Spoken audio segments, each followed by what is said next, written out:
Hey everyone, it's Michael here, and today I thought I would film a Friday Reads video. So it's Friday, I have the day off because I have every second Friday off with my job, which is great. I just started a new job at the start of March, and I've been in it for 3 months now, and it's my first full-time job, and I am 28, so that's a little bit sad, but we're getting there, life's getting on track, everything's going well. But today what I wanted to do, I just wanted to talk about the books that I am currently reading. So I'm currently in the middle of 4 books. Some of them I'm really enjoying, some of them I am enjoying not so much. I'm finding it a little bit of a struggle to get through, but let's talk about those. So the first one I'm reading is Second Chance Summer by Morgan Matson. This is the third Morgan Matson book I've read. I've previously read The Unexpected Everything and Since You've Been Gone.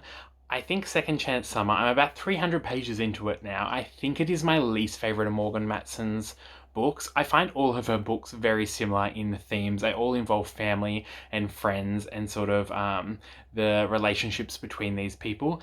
So what Second Chance Summer is, it follows Taylor, who is 17 years old, and her family for the summer is going to their lake house. Taylor and her family used to go to this lake house when they were younger. She hasn't been for 5 years now because of just a lot of things going on, and so they're returning back there after 5 years. And sort of when Taylor was 12, she actually sort of made enemies with the two main friends that she did have there.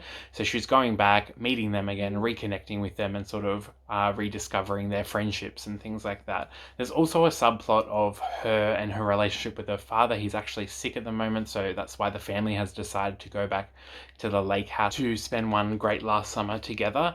I do like Morgan Matson's books, and I find her writing so easy to get through. It's not very descriptive, very dialogue heavy, focuses a lot on the relationships.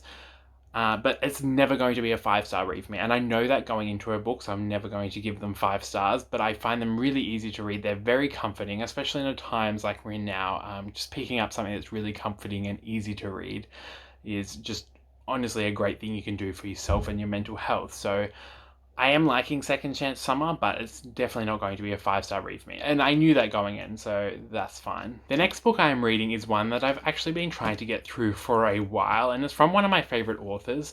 So it's a surprise that I'm not enjoying it as much as I am. I would say the first 50 pages of this, or the first 100 pages, I really, really enjoyed, and I thought I was going to give this book 5 stars, but I just haven't been picking it up. I'm now up to page 280, and I probably haven't picked it up in maybe a week and a half, and that's The Institute by Stephen King.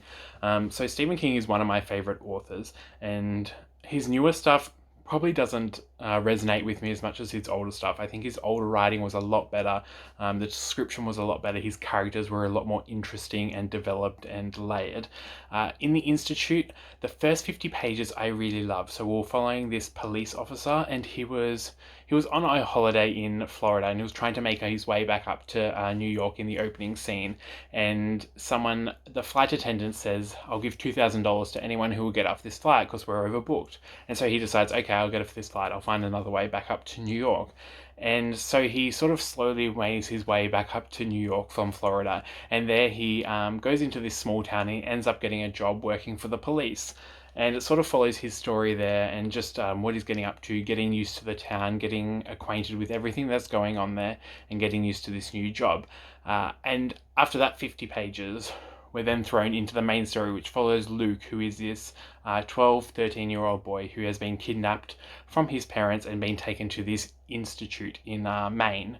And he doesn't know why he's there. We don't know why he's there. We're 280 pages in, and we still haven't been really told what's going on and who's orchestrating all of this. We're told it's sort of a government initiative trying to find these kids who have telekinesis and telepathy, but we're never told why, and we don't really know the stakes of this, and we don't really know. They talk about this front half and a back half of the institute, the front half being the place where you first go and they start to examine you, in the back half, and it's more of a scary place, which is much darker than the front half, and kids never come back from the back half. But you never really, I'm 280 pages in now, and I just want more information on why this is happening, what this government initiative is supposed to be. Is it actually a government initiative?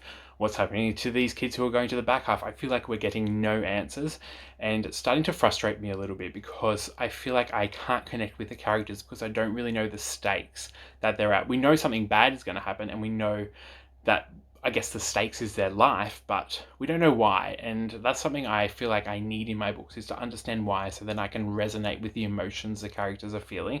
So I wish Stephen King would delve into that a little bit more. I also wish that we saw more of the police officer at the start. He's obviously going to come back, but we're now at page 280 and we haven't seen him since page 40 or 50. So I wish we either jumped to his story and what he was doing at the time of these kids being in the institute, or he would have come into the storyline of the kids being institute a bit sooner. He still isn't in it, and I know he will come, and I think I will enjoy it more, because I think the police officer character is definitely Stephen King's best character in the institute, but it just hasn't happened yet. So I think that's why I've slowed down on the reading with this one a little bit. But I hope it picks back up, and I'll just have to slog a bit more through the middle of it to get there. The next book I've been reading is Keeper of the Lost Cities by Shannon Messenger. Now, I only just started this one last night, and I've only read one chapter so far, and I really don't know what it's about. I've heard a lot of people talking about it, but I haven't read the back. I know it's got something to do with elves or something from the description people have said. But so far the first chapter is just Sophie, who's a 12-year-old. She's in senior year, so she's with a lot of peers who are a lot older than her, and they're at a museum, and she can start hearing voices. And then she sees a boy across the other side of the room who can also start hearing those same voices, and she's never met anyone like that. And that was the first chapter, and that's sort of where we'll go from there. The first chapter was great. The writing is exactly what I love in middle grade. It's really easy to read, but it's so rich, whimsical, and it just takes you back to when you were a kid. And I feel like during this time it's so comforting to sort of read those stories where you can just let yourself go and sort of be involved in this story that's developing. So I can't wait to read more of Keeper of the Lost Cities. I'm definitely going to pick some of this up on the weekend. And the last book I'm currently reading is If We Were Heroes by L.M. Rio. Now, If We Were Heroes is sort of targeted to the people who enjoyed The Secret History by Donna Tartt, which came out, I think, early 1999 maybe. It follows a group of 7 kids who are at this very prestigious art school, and they're in the theatre program. Now, this art school will only talk about Shakespeare. That's all they do. Now, the book opens with one of the characters, Oliver, who's our narrator. He is in prison, and he is just being released. He's been in there for 10 years. We don't know why. We don't know what happened. We don't know what's led to that moment. And we then go back and sort of figure out the whole story and what's happening there with the group of 7 kids. I am liking this, but it's definitely not as good as The Secret History. The writing is much less developed. While I do really like the characters, and the characters are very distinct, have their own personalities and feel very layered and sort of intricate in their own sort of way, Donna Tartt's writing in The Secret History is much more detailed and is much more careful to give you the description you need to take you away into that setting of this underworld of elite college. And I feel like M.L. Rio doesn't do that as well in If We Were Villains. So I think that's one sort of thing that's lacking there. I also think the amount of Shakespeare references, and I know this is a Shakespeare-inspired book, if you will, it just is getting on my nerves. The kids are always referencing Shakespeare, and I think it can just get a little bit too much. Yes, you can be really into something, but every second line you say to someone doesn't need to have a Shakespeare quote in it. I feel like it's just a bit much, a bit pretentious, which is fair. This is a book about prestigious kids going to this prestigious school about Shakespeare. Of course it's going to be pretentious, but I think we could have done without that, because I think we understand the point that these kids are into Shakespeare, so I don't know what that sort of dialogue is trying to tell me anymore. But I will say I do like the characters, and as I said, I think they're really well developed. So I'm interested to see where the story goes, and I am enjoying the plot. I just wish the writing was a bit more detailed, a bit more layered, and a bit more sort of structured in a better way. So they're the 4 books I've been reading. I'm going to try finish If We Were Villains this weekend. I'm actually buddy reading that one with Jess. And I'm also going to try finish Second Chance Summer this weekend and maybe give a few more pages to the Institute.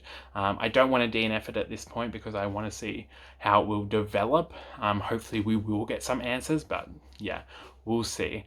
Let me know what you guys have been reading in the comments down below, and I will talk to you guys soon.